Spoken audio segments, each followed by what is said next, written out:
you done now? Broadcasting live from Houston, Texas, and around the world. TV host, best-selling author, and radio personality Brad Gilmore brings you a collection of conversations with stars from movies. Matthew McConaughey. Brad Gilmore. Mark Wahlberg. Hey, how are you? The legendary Mr. Christopher Lloyd. Christopher, how we doing? I'm doing good. Great introduction. Jessica Alba and Lizzie Mathis. Ladies, thank you so much for joining me. Thank you. Kevin Costner joins us. Thank you so much. Thank you. Television. Jimmy Fallon joins us this morning. Jimmy, how you doing, my friend? Good morning. Thank you so much, Brad, for having me. I appreciate this, bud. Kelly Ripa. Brad, thank you for having me.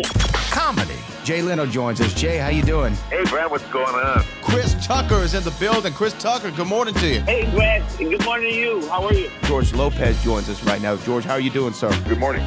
Music. Lola Monroe. Thank you. Thank you for having me. The legendary frontman of AC/DC, Brian Johnson, joins us right now. Brian, how you doing? Good morning, Brad. What looking to talk to me, funny lad. Megan Trainor. Thank you so much, Brad. You're awesome. Chloe Bailey joins us. I appreciate the time. Appreciate you. And more. This is The Collection. Now your host, The Boat. Brad Gilmore!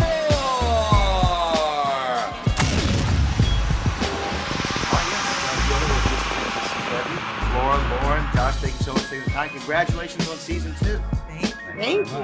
Hey, Lauren, let's start though. When did you know? Because look, the first season was so well regarded, critically, commercially, everybody loved the show. When did you know we were going to go in and do a second season? When the audience came in droves and said they loved it. I mean, it was love at first read for me and Reese when we read Laura's novel. We got a very early copy. We had so much fun working on this. We felt like the audience was going to love it like we loved it, but it's the most gratifying and exciting thing when they really do. And we went on to Apple's platform. We broke some records. We got all this positive, response. And then they came to us and they said, do you think there's a second season? And that was where the adventure began. And it's really exciting to be sitting here and talking about the season. We're so proud of it. And I think everybody who loved the first season is going to really love the second season. Well, yeah, it levels up, right? I mean, the first season was incredible, Laura, and then it just levels up to this for second season. What I wanted to ask is, Jennifer said yesterday when I was seeing her in the panel about you had this great cliffhanger that you didn't realize was the cliffhanger. And then for season 2, you kind of dive into that. What was the conversation with her and the rest of the creators when you were trying to think of what the entry point for the second novel in the season would be?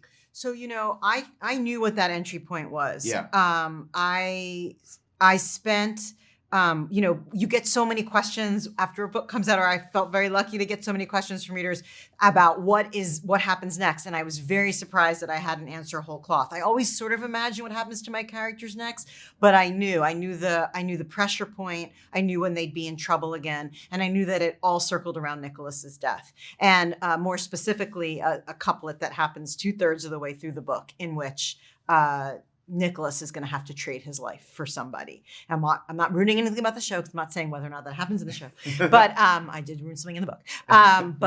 So I knew that that's what I was writing toward. So I'm very lucky to have great partners. And we sat down in our backyard and I said, this is sort of what I'm thinking and this is what I'm imagining. And then I, very quietly went off and wrote 100 pages, gave it to them. And then we went on sort of dual journeys. They were bringing the show to life while I was finishing the draft of the book. It's incredible, Josh. And for me too, like when you have a first season that's as good as this and the world building is incredible and you have to come in for the second season, season number 2, is there pressure to like overperform for that second season? Or is the pressure off because you've established the world and there's an audience there? I would say the biggest pressure was because we didn't have the full book. We just had we knew roughly where it was going, but we didn't have all the details. And so that's where there was a ton of pressure to both make something that would be the best version of a second season of television, while at the same time staying true to Laura's voice.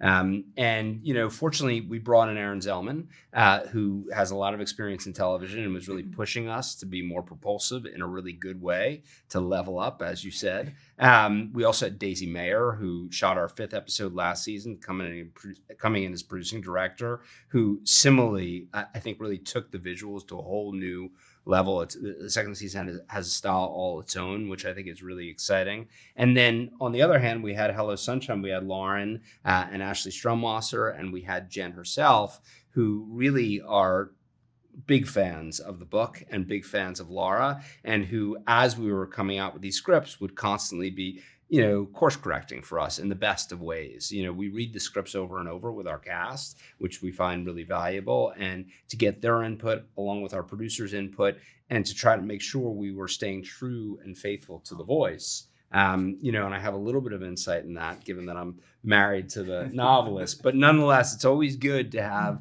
some guardian angels, which we really did. It sounds like we're thinking singularly, acting collectively in order to bring this book to life and to bring this show to life for a second season. But the casting additions I love, because I have a principle in my life, a founding principle, a guiding light, if you will. It's called the Greer green light. Greer is in something. Yeah. I'm going to watch it no matter what. It's a green light. It's a green light. I'm all the way in. So Same. Having her join the cast, Rita, of course, so many great ones. Was that just on your bucket list? We want to have these talented actors join the cast for the second season, or how did that come about? Well, certainly, I think going back to your original question about the pressure is always on you. We want our audience to fall madly in love with everything that we're doing. Yeah. We care so much about their experience. And I think that the casting is directly tied to that, right? We had this amazing cast in season 1. So, of course, we've got to level up even more in season 2. So it was exhilarating. I mean, Jen really was in the mix with us, particularly when talking about who was going to play Carol, her mother, and who was going to come in to play Quinn Campano. So she really weighed in and sort of said, what do you think about Rita? I admire her so much. And we were, of course, incredibly excited about that. And then Judy Greer, no explanation needed. But also when you think about John Noble and you think about Luke Kirby, I just think it's these magnificent actors, and it's a great credit both to the first season, the source material, and the incredible cast that we had in the first season that I think it's so irresistible to want to be part of this. I will also say it's the happiest set in town. Jen Garner is extraordinary, and she just sets a beautiful tone, and I think everyone wants to be a part of whatever she's doing, certainly all of us. It was just a privilege. Well, you know what? Season 2, let's go season 20. Let's keep this thing going. Yes, please. I enjoyed it. I really appreciate the time today. Congratulations again, guys. Thank you so much. Appreciate it.